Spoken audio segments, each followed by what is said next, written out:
नमस्कार दोस्तों। आज हर तरफ जो सबसे बड़ा डिबेटिंग टॉपिक हम सुन रहे हैं वो है पेंशन। सरकार के हिसाब से एनपीएस ये सिस्टम सही है। सरकारी एम्प्लॉय चाहते हैं कि ओपीएस सिस्टम आ जाए, इसके लिए वो आंदोलन स्ट्राइक कर रहे हैं।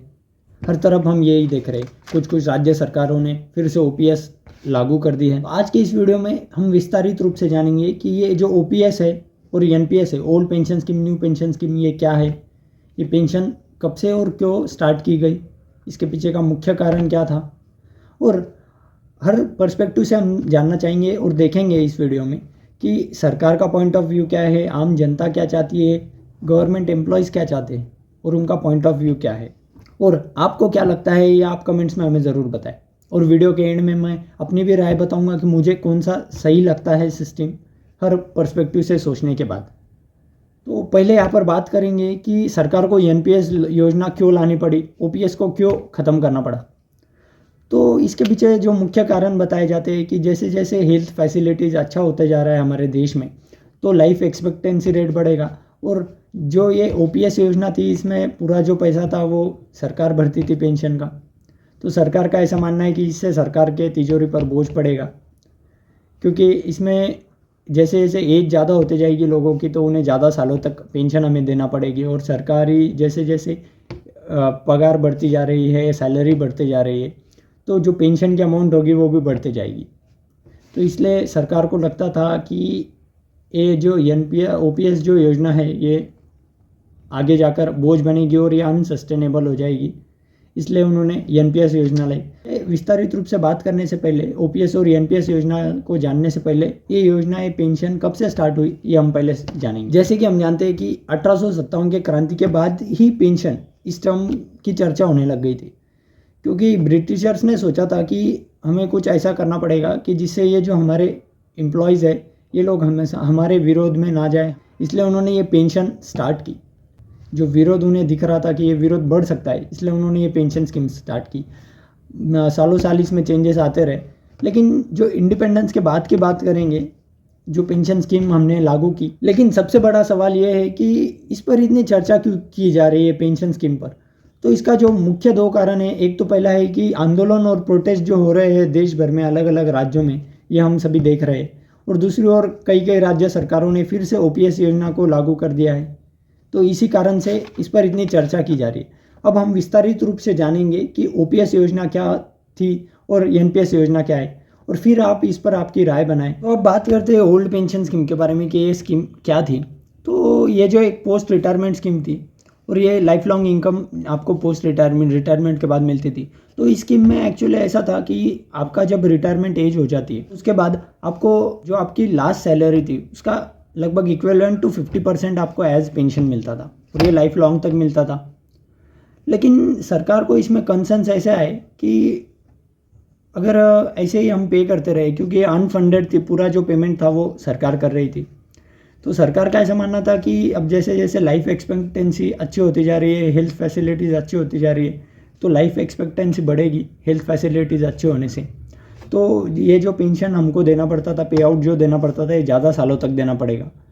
और इसी के कारण सरकार को ऐसा लग रहा था कि इससे तिजोरी पर जो बोझ आएगा सरकार के, राज्य सरकारों के, केंद्र सरकार के, ये बहुत ज़्यादा हो जाएगा और ये अनसस्टेनेबल है, क्योंकि जो फंडिंग हो रही है ये फंड पूरा मतलब सरकार दे रही है, इसको ना कोई फंड मिल रहा है।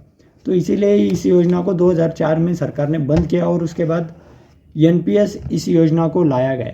तो इन्हीं सब कंसर्न्स को देख के union ministry of social justice and empowerment ने एक रिपोर्ट बनाई 1998 में। उन्होंने ये जो कमेटी बनाई थी, इसकी रिपोर्ट इन्होंने 2000 में सबमिट की, जिसको ओएसएस रिपोर्ट भी कहा जाता है, old age social income security report. तो ये जो न्यू पेंशन स्कीम है, इसका जो मेन बेसिस है, जो मेन फंडामेंटल है, वो इसी रिपोर्ट से आता है। और इस रिपोर्ट में बेसिकली ये था कि अब तक जो फंड पूरा सरकार देती थी पेंशन के लिए, तो अब इन्होंने इस रिपोर्ट के थ्रू इस न्यू पेंशन स्कीम में ये लाया था कि जो एक एम्प्लॉई है, उसका जब एम्प्लॉयमेंट पीरियड चालू है, तो उसे अराउंड 10% उसके जो बेसिक पे सैलरी है उसका 10% एक फंड में जमा करना होगा। आप उसके बॉन्ड्स आपके हिसाब से उसका प्लानिंग कर सकते हैं कि ये कहाँ पर आपको सबमिट करना है। और जब आपका रिटायरमेंट एज होगा, तो आप उसमें से वो जो कॉर्पस आपका जो पैसा जमा हो उसमें से सिर्फ 60% लम सम अमाउंट निकाल सकते हैं, जिसमें नो टैक्स नहीं रहेगा। लेकिन जो 40% है वो आपको एन्युइटी में जमा करना था, मतलब हर महीने आपको एक एन्युइटी मिलती जाएगी, एक पेमेंट मिलता जाएगा। लेकिन साथ ही साथ इस न्यू पेंशन स्कीम में और एक चीज़ आई, जैसा ओल्ड पेंशन स्कीम में ऐसा था कि अगर डेथ हो जाती है पेंशनर की तो उसके बाद पेंशन बंद हो जाती थी। लेकिन ये जो स्कीम है एनपीएस, इसके साथ इन्होंने अटल पेंशन योजना जो ज्वाइन की, इस अटल पेंशन योजना के हिसाब से तो हस्बैंड वाइफ उसका पेंशन भी यूज़ कर सकती है, उसका एन्युइटी यूज़ करती है, और अगर वो दोनों की डेथ हो जाती है तो उनके जो नॉमिनी होंगे वो नॉमिनी भी ये यूज़ कर पाएंगे। इस तरह का न्यू पेंशन स्कीम में एक बेनिफिट था। लेकिन इसमें मेन कंसर्न जो एम्प्लॉयज़ का बताना है कि ये जो 10% बेसिक पे ये कर रहे हैं, लेकिन ये जो अमाउंट इनको आने वाला है, नेट जो पे आउट मिलने वाला है, ये अनसर्टन है, क्योंकि ये मार्केट पे डिपेंड है। और जैसे हम देख रहे हैं कि मार्केट कितना वोलाटाइल हो चुका है, कभी एकदम ऊपर चल जाता है मार्केट, कभी एकदम डाउन हो जाता है, तो इसी कारण ये एक अनसर्टेनिटी आ गई थी। और जो एम्प्लॉयज़ हैं इनका यही कहना है कि इस सर्टेनिटी के कारण हमारा जो फ्यूचर है वो खतरे में जा रहा है। We are not getting the social security which we should get. उनको जो सिक्योरिटी मिलनी चाहिए थी, जो ओल्ड एज के लिए एक सिक्योरिटी मिलनी चाहिए थी, वो नहीं मिल पा रही। अब यहाँ पर अलग अलग पर्सपेक्टिव देखते हैं। जैसे सरकार का पॉइंट ऑफ व्यू ये है कि अगर इसी तरह हम ओल्ड पेंशन स्कीम देते रहे, या फिर इनके भाषा में कहे तो इनका कहना है कि ये मुफ्त की रेवड़िया या फिर फ्री जो पेंशन हम दे रहे हैं, फ्री, ये सरकार का पॉइंट ऑफ व्यू है कि ये जो पेंशन ये दे रहे हैं इसके कारण सरकार पर बोझ गिरेगा और ये अनसस्टेनेबल हो जाएगी, खर्चा बहुत ज़्यादा हो जाएगा, और जो मेन योजना है, जो अलग अलग प्लान्स हमें करना है, वो उसमें वो पैसा पूरा चला जाएगा। लेकिन अगर सरकारी कर्मचारी के पॉइंट ऑफ व्यू से देखें तो उनका कहना ये है कि ये जो सर्विस वो उनके ज़िंदगी भर दे रहे, तो ओल्ड एज में अगर उन्हें सिक्योरिटी नहीं मिलेगी तो ये जो उनका जो सर्विसेज दे रहे हैं, तो ओल्ड एज में अगर उन्हें सिक्योरिटी नहीं मिलेगी तो ये उनके लिए बहुत ही खतरनाक होगा। वो चाहते हैं कि उन्हें एक इनकम सिक्योरिटी रहे, और ये इनकम सिक्योरिटी उन्हें ओल्ड पेंशन स्कीम से ही मिल रही है, ऐसा उनका कहना है।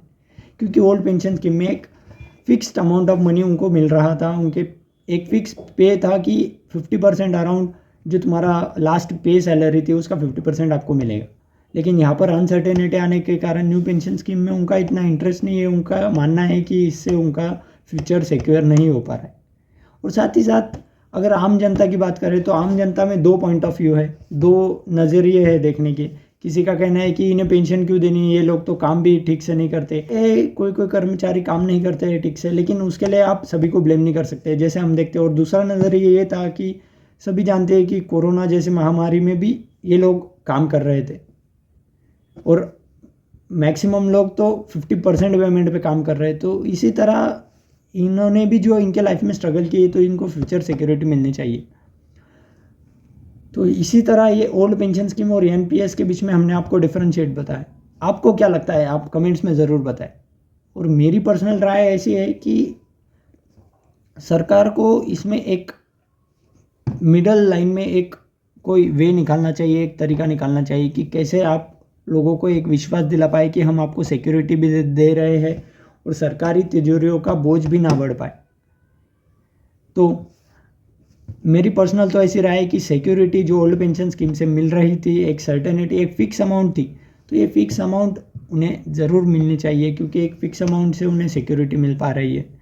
लेकिन साथ ही साथ अगर सरकारी इस पर बोझ बढ़ रहा है तो इस पर सरकार को ध्यान देना चाहिए कि हम किस तरह से हमारा जो एक इनकम सोर्सेज थे, तो यहाँ पर एक बढ़ा पाए इनकम सोर्सेज, कैसे हम अपनी इनकम सोर्सेज को बढ़ा पाए। लेकिन दूसरी ओर आम जनता का ये भी कहना है कि सरकार ने महंगाई, इन्फ्लेशन इतना ज़्यादा हो चुका है, हर तरफ हर चीज़ महंगी मिल रही है, फिर भी अगर सरकार कह रही है कि आपने अगर आपके एमपी एमएलएस की ओल्ड पेंशन स्कीम्स चालू रखी है और आप सिर्फ गवर्नमेंट कर्मचारियों की, गवर्नमेंट एम्प्लॉयज़ की ओल्ड पेंशन स्कीम बंद कर उन्हें एनपीएस में ला रहे, तो इसके कारण जो है एक डिवाइड बीच में क्रिएट हो रहा है कि इनके लिए अलग पॉलिसीज़ क्यों और इनके लिए क्यों अलग।